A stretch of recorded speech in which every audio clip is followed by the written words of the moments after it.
नमस्कार मित्रगण, आप सभी का स्वागत अभिनंदन है स्वयंभू क्लासेज पर। आज हिंदी व्याकरण की दूसरी क्लास रहने वाली है। पहली क्लास में हमने जाना कि व्याकरण क्या होती है, इसे विस्तार से जाना, इसका शाब्दिक अर्थ जाना, इसके अंग जाने। आज दूसरी क्लास के अंदर व्याकरण के जो पक्ष होते हैं उसके बारे में जानेंगे। तो बिना टाइम गंवाते हुए चलते हैं हम हमारी क्लास की ओर। व्याकरण के पक्ष नोट कर लीजिएगा, बहुत महत्वपूर्ण है और नोट्स तो बनाने ही हैं।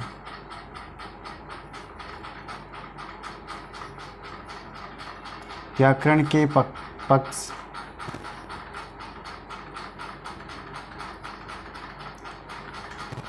कमेंट कर बताइएगा कि व्याकरण के कितने पक्ष होते हैं। कमेंट करिएगा और वीडियो को लाइक और शेयर करें, सब्सक्राइब करें। व्याकरण के दो पक्ष होते हैं।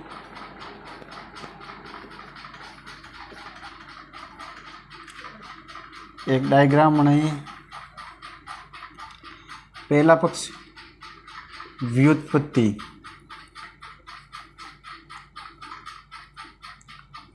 पहला पक्ष है व्युत्पत्ति पक्ष और दूसरा पक्ष है व्याख्यात्मक पक्ष।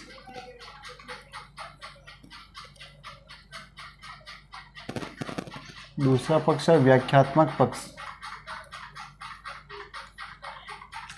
तो मेरे प्यारे बंधुओं मित्रों, पहला पक्ष है व्युत्पत्ति पक्ष और दूसरा पक्ष है व्याख्यात्मक पक्ष। व्युत्पत्ति पक्ष क्या होता है, व्याख्यात्मक पक्ष क्या होता है, इसे विस्तार से जानेंगे। और मुझे नहीं लगता कि आज से पहले आपने ये कहीं पर पढ़ा होगा या किसी दूसरे चैनल पर बताया गया होगा कि व्याकरण की परिभाषा क्या होती है, व्याकरण का शाब्दिक अर्थ क्या होता है, कितने अंग होते हैं, कहाँ से संधि समास आता है, ये सभी जानेंगे।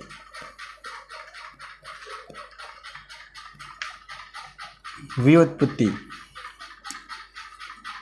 इसको विस्तार से जानेंगे। इसे शब्द संरचना, इसे शब्द संरचना की इकाई कहते हैं। शब्द संरचना की इकाई। दूसरा, इसे व्युत्पत्ति से, इसका अर्थ ही व्युत्पत्ति, इसका अर्थ नए निर्माण करना, नए शब्द बनाना। तो इससे नए शब्द बनते हैं।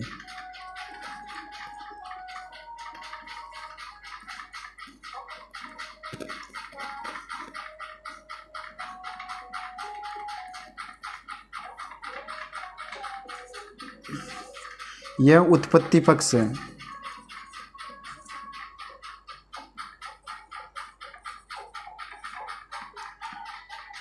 और व्याख्यात्मक पक्ष, व्याख्यात्मक पक्ष पद परिचय होता है।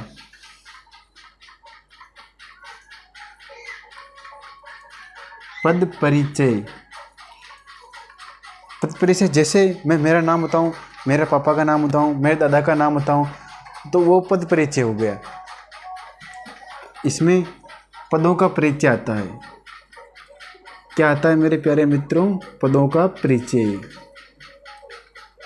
अब ये व्युत्पत्ति पक्ष क्या है, व्याख्यात्मक पक्ष क्या है, इसके बारे में और अंदर से गहराई से जानेंगे। और ये क्लास किसी एक एग्ज़ाम के लिए नहीं है, ये क्लास जहाँ भी अदर स्टेट में भी, जहाँ पर हरियाणा, पंजाब, जहाँ भी ये हिंदी आती है वहाँ पर ये क्लास इम्पोर्टेंट है, ये देख के चलिएगा। राजस्थान में तो राजस्थान के सभी जिन एग्ज़ामों में हिंदी है, बस ये क्लास उनके लिए महत्वपूर्ण है। स्क्रीनशॉट लीजिएगा, चलते हैं आगे।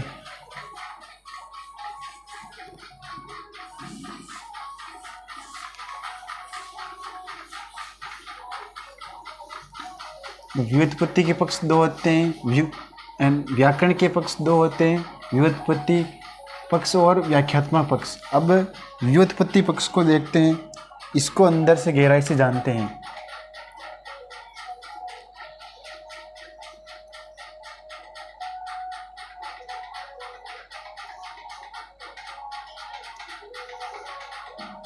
व्युत्पत्ति पक्ष। क्या होता है व्युत्पत्ति पक्ष? व्युत्पत्ति पक्ष के बारे में जानेंगे। इसको सबसे पहले खोल ही देते हैं। ये हमारा मेन काम तो ये है, इसके पहले खोलो उसका क्या अर्थ निकल रहा है। वी प्लस उत प्लस पति, ये इसका विग्रह है।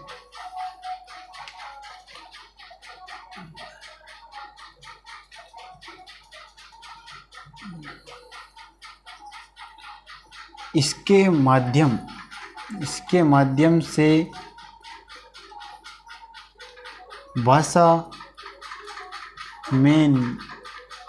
माध्यम से भाषा में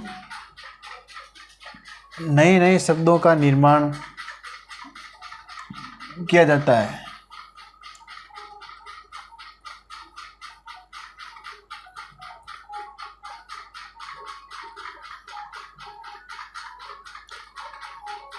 नए नए शब्दों का निर्माण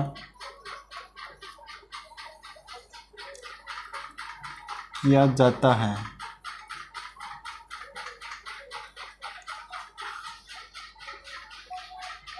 जो व्युत्पत्ति पक्ष होता है इसको भी 4 भागों में बांटा है। तो आइए जानते हैं।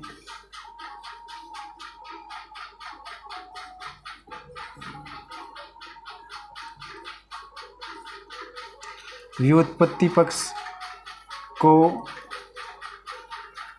4 भागों में बांटा है।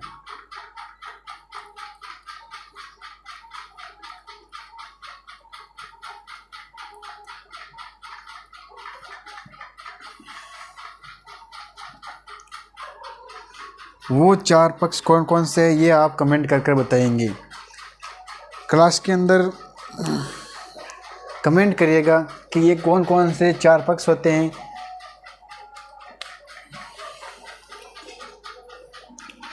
इनमें पहला पक्ष है संधि,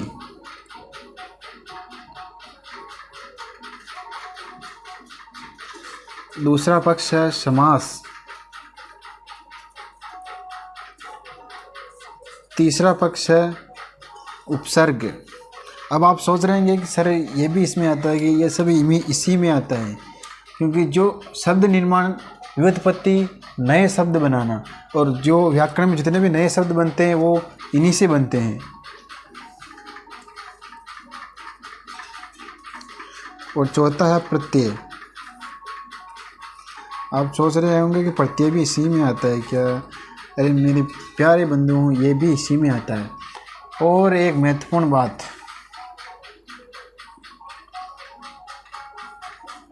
इन चारों को व्याकरण की आत्मा कहा जाता है। ये बहुत महत्वपूर्ण प्रश्न है।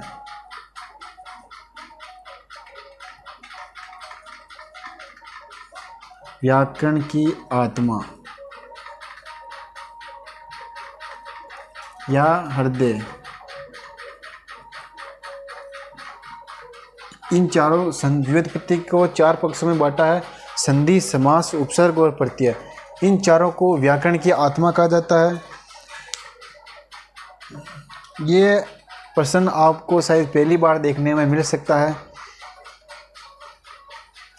इसका स्क्रीनशॉट लीजिए और अब चलते हैं इनके एक एक भाग को, जो व्युत्पत्ति पक्ष है उसके चारों भागों को एक एक को देखते हैं।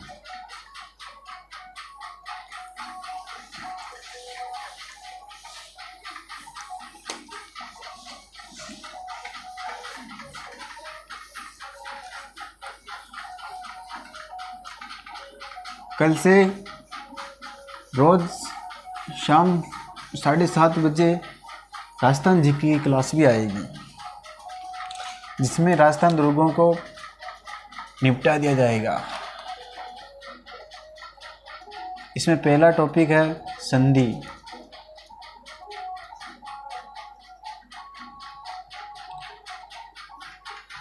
क्या होती है संधि?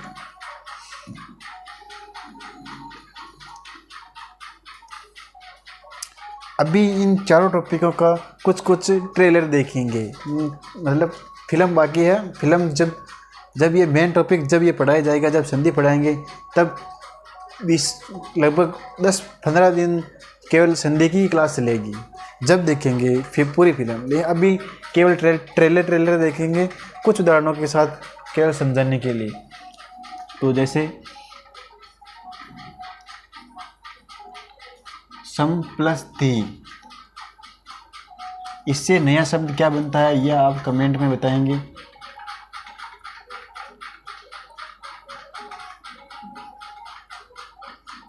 संधि जैसे विद्या, विद्या का अर्थ होता है ज्ञान, विद्या प्लस आलय,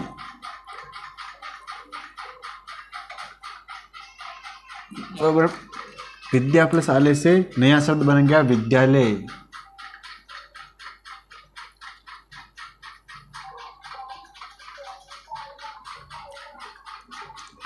और आप ऐसे कई सारे शब्द बना सकते हैं, जैसे पूरा प्लस कार बराबर, दोनों शब्दों से मिलकर बनाओ पुरस्कार।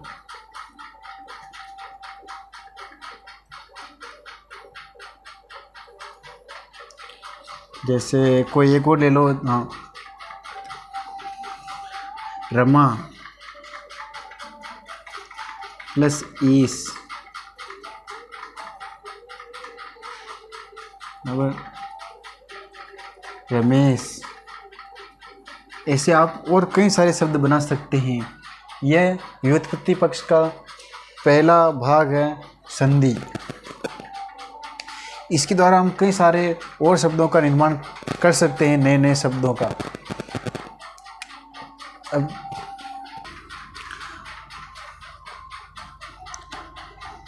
अब दूसरा व्युत्पत्ति पक्ष का दूसरा भाग लेते हैं,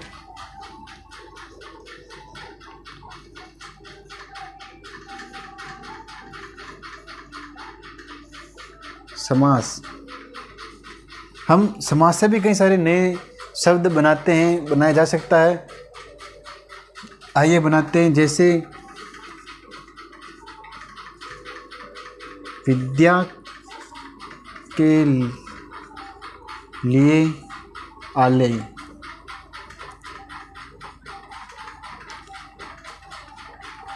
विद्यालय।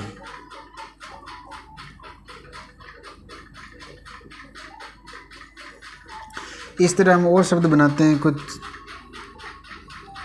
थोड़ा थोड़ा ट्रेलर सबका देख लेते हैं। जैसे पवन से चलने वाली चक्की,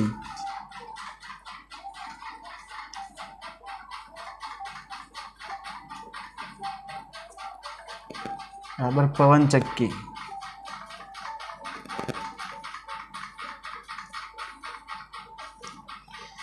इसके द्वारा हम नए शब्दों का निर्माण करने, इसके द्वारा जो हम नए शब्दों का निर्माण कर रहे हैं वही व्युत्पत्ति है। और देखो तो जेब कतरा, जेब को कतरने वाला, कतरने वाला, जेब कतरा।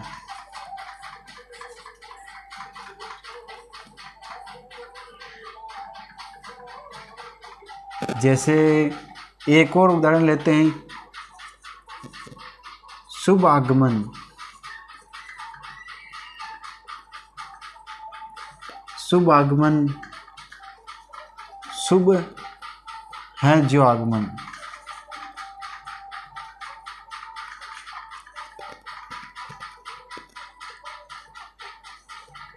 अब शुभागमन।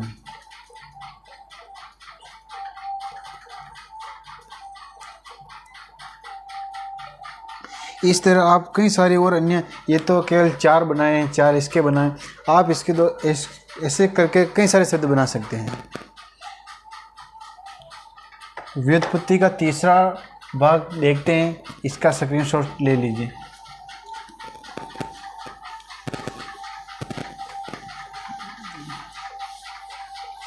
क्लास रोज़ 8 बजे लाइव हो जाती है, आप रोज़ देखना ना भूलें। आज थोड़ी सी टेक्निकल प्रॉब्लम के कारण थोड़ी लेट हो सकती है। अगर कोई टेक्निकल प्रॉब्लम नहीं हुई तो ये 8 बजे लाइव हो जाएगी, अन्यथा ये 8:30 बजे लाइव होगी।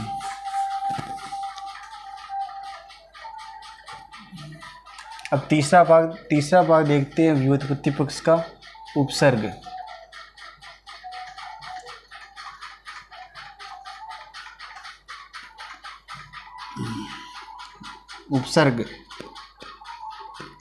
उपसर्ग से भी हम व्याकरण में जोड़कर जो उपसर्ग शब्द होते हैं उसके पूर्व में लगकर जो नए शब्द बनाते हैं उसको देखते हैं।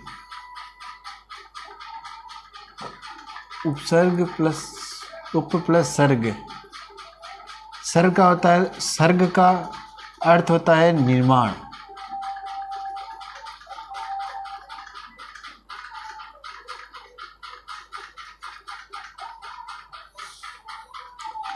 इन दोनों से मिलकर बनता है उपसर्ग, उप और सर्ग।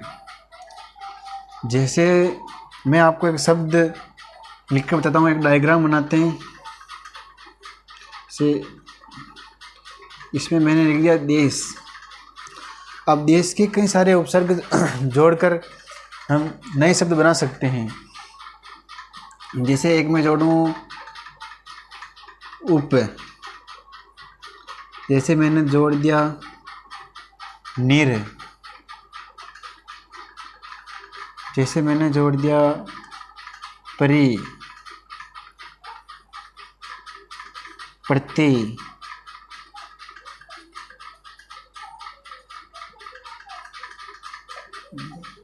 प्रत्यय प्र, अनु,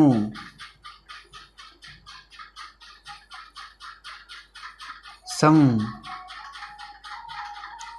वी।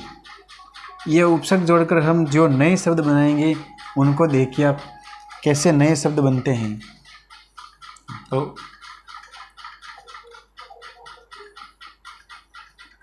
उपदेश, निर्देश,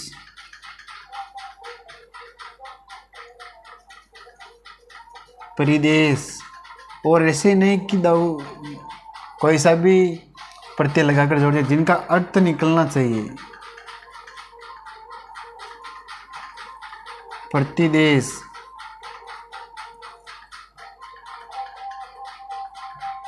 प्रदेश,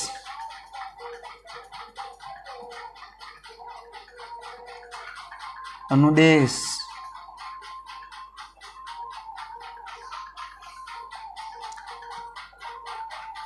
इसके ये आधा है, इसके ये हलंत लगा लेना। संदेश और विदेश।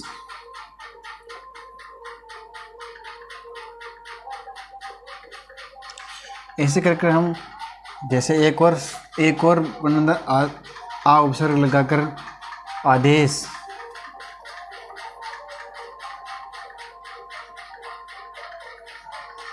इस तरह हम कई सारे नए शब्द बना सकते हैं उपसर्ग जोड़कर। इसका स्क्रीनशॉट लीजिएगा। अब इसके चौथे भाग में चलते हैं, प्रत्यय के अंदर। आप सोच रहे होंगे कि प्रत्यय से कैसे नए शब्द बनते हैं। जिस प्रकार उपसर्ग में आगे नहीं पूर्व में लगकर नया शब्द बनता है, उसी प्रकार प्रत्यय में पीछे शब्द के बाद में लगकर जो नया शब्द बनता है वही व्युत्पत्ति पक्ष कहलाता है बिंदुओं। तो चौथा भाग प्रत्यय। अब देखो प्रत्यय में भी प्रत्यय लगा है, प्रति प्लस ऐ, इसमें भी यह प्रत्यय है। इन दोनों से मिलकर प्रत्यय का निर्माण होता है। प्रत्यय के अंदर भी हम जैसे एक ये डायग्राम बनाते हैं, इसके अंदर जिसमें उपसर्ग में लिया था देश, उसी शब्द को ले लेते हैं देश। इसके अंदर भी हम कई सारे प्रत्यय जोड़कर नए शब्द बना सकते हैं, जैसे ज,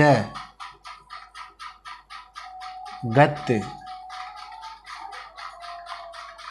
इक, ये,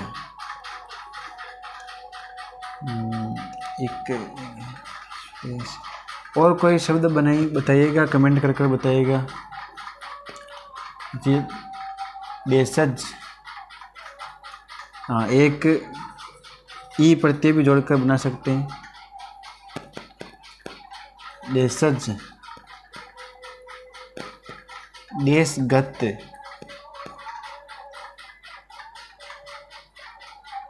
देशिक,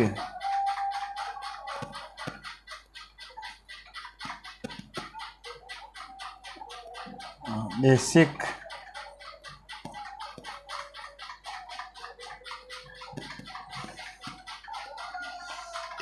देशीय,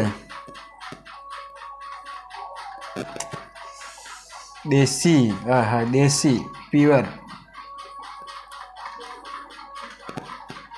इस तरह हम प्रत्यय के भी कई सारे और नए शब्द बना सकते हैं। इस प्रकार यह व्युत्पत्ति पक्ष के चारों पक्ष हैं, चारों भाग हैं। इसका भी स्क्रीनशॉट लीजिए और